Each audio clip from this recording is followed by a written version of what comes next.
Jadi gini ya, dalam agama kami, Nabi Isa turun untuk perangi Dajjal. Kalau sampean tadi tuh ngomong Tuhan berupa awan, maksudnya gimana nih? Muslimah ini tidak setuju Nabi Isa turun berupa Allah di akhir zaman. Mari kita simak debat mereka berikut ini. Saya mau tanya nih, mengenai Nabi Isa itu turun, Anda mengatakan bahwa itu adalah Allah, itu saya nggak setuju. Itu ada di dalam hadis ya. Jadi gini ya, dalam agama kami, Nabi Isa turun untuk perangi Dajjal. Kalau sampean tadi tuh ngomong Tuhan berupa awan, maksudnya gimana nih? Bukan. Quran surah Al-Baqarah 210 itu Allah akan turun dalam naungan awan-awan. Itu berarti kan Allah itu menghukum umatnya yang ikut Dajjal, bukan berarti Nabi Isa itu berupa Tuhan, bukan. Anggaplah dia bukan Isa, tapi Allah itu betul-betul turun nggak secara zatnya? Allah turun nanti hari akhir, Allah turun secara zat ya.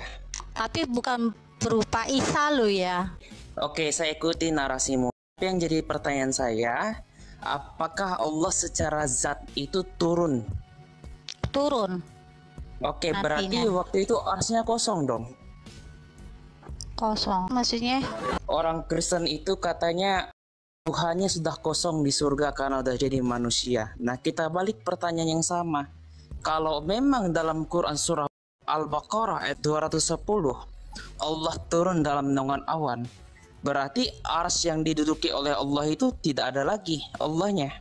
Kosong dong ars itu. ya enggak lah, tetap jadi Allah. Loh, Dan gimana itu hanya caranya itu? sementara, turun sementara. Oke, anggaplah sementara. Berarti dalam waktu tertentu Allah itu ada di awan-awan. Waktu itu ars lagi kosong. Nanti Allah naik lagi ke ars gitu ya. Seperti saya lagi duduk di kursi. Pada jam ketiga saya pergi keluar dari rumah. Lalu jam 4 saya duduk lagi ke kursi saya. Begitu ya? Sementara.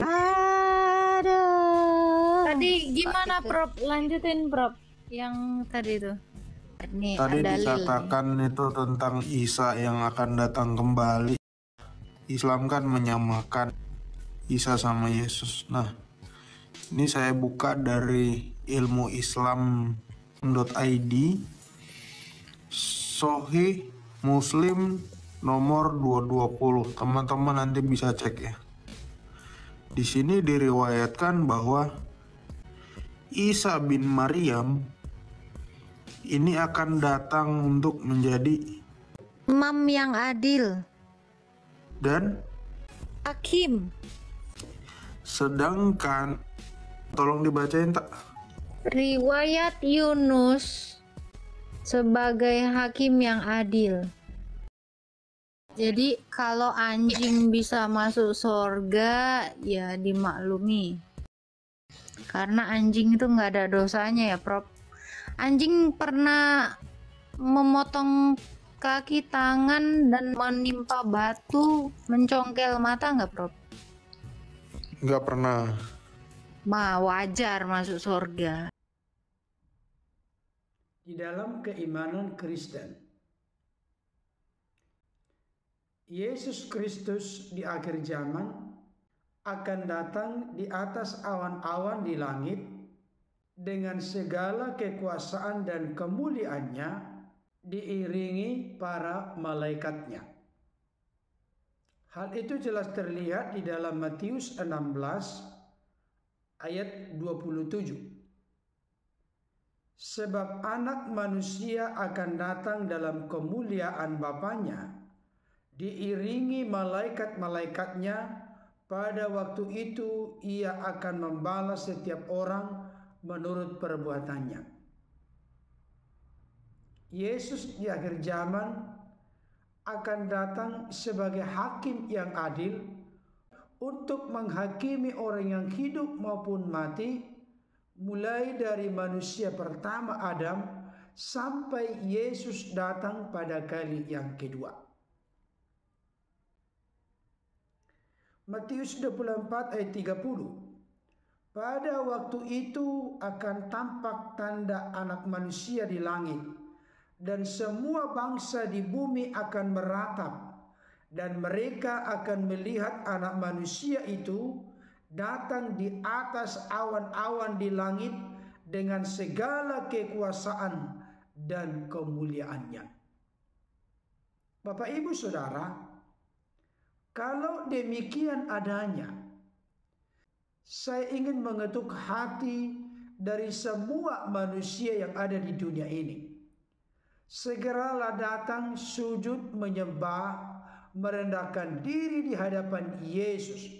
Sebab di akhir zaman tidak ada seorang pun yang bisa berdalih, yang bisa menghindar, yang bisa mencari-cari alasan, sehingga tidak diperhadapkan dengan penghakiman Yesus Kristus sebagai hakim yang adil. Firman Tuhan jelas berkata di dalam Yohanes pasal 5 ayat 22 sampai 23.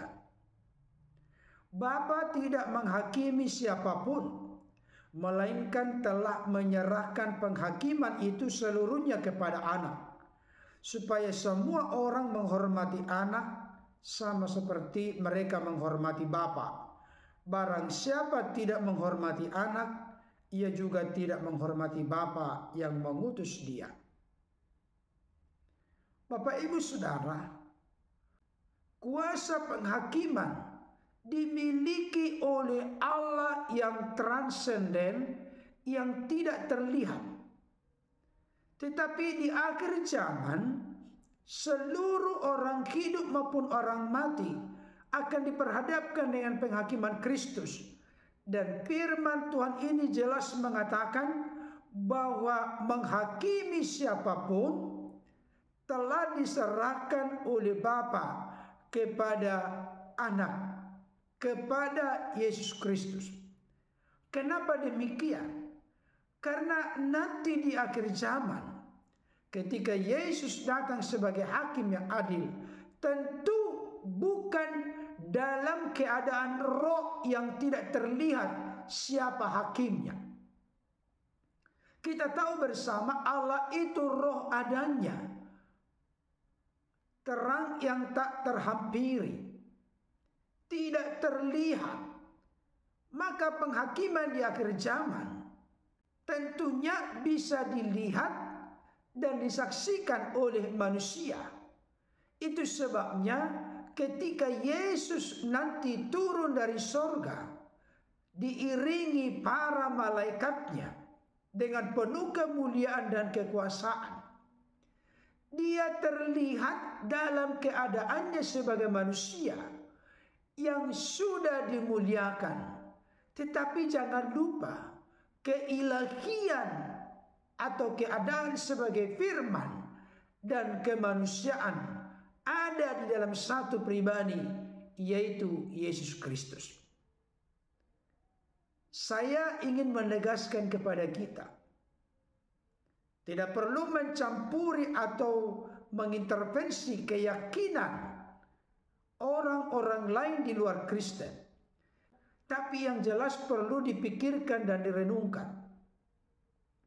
Jikalau Yesus datang diiringi para malaikatnya di awan-awan dengan penuh kemuliaan dan kekuasaan, dan di dalam kitab suci lain dijelaskan bahwa Allah akan turun dari sorga ke awan-awan disertai para malaikat dengan penuh kemuliaan dan kekuasaan.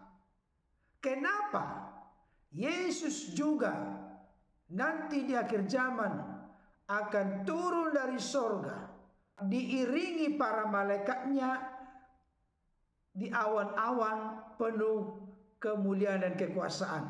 Kenapa hal ini bisa sama?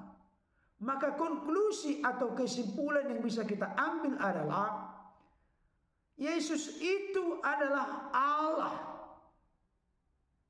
Kalau Yesus adalah Allah, mari buka hati pikiran Bapak Ibu Saudara untuk segera menerimanya sebagai Tuhan dan Juru Selamat dalam hidupmu, sehingga di akhir zaman engkau tidak akan dipaksa untuk berteguk lutut di hadapannya dan mengaku Yesus adalah Tuhan bagi kemuliaan Allah Bapa.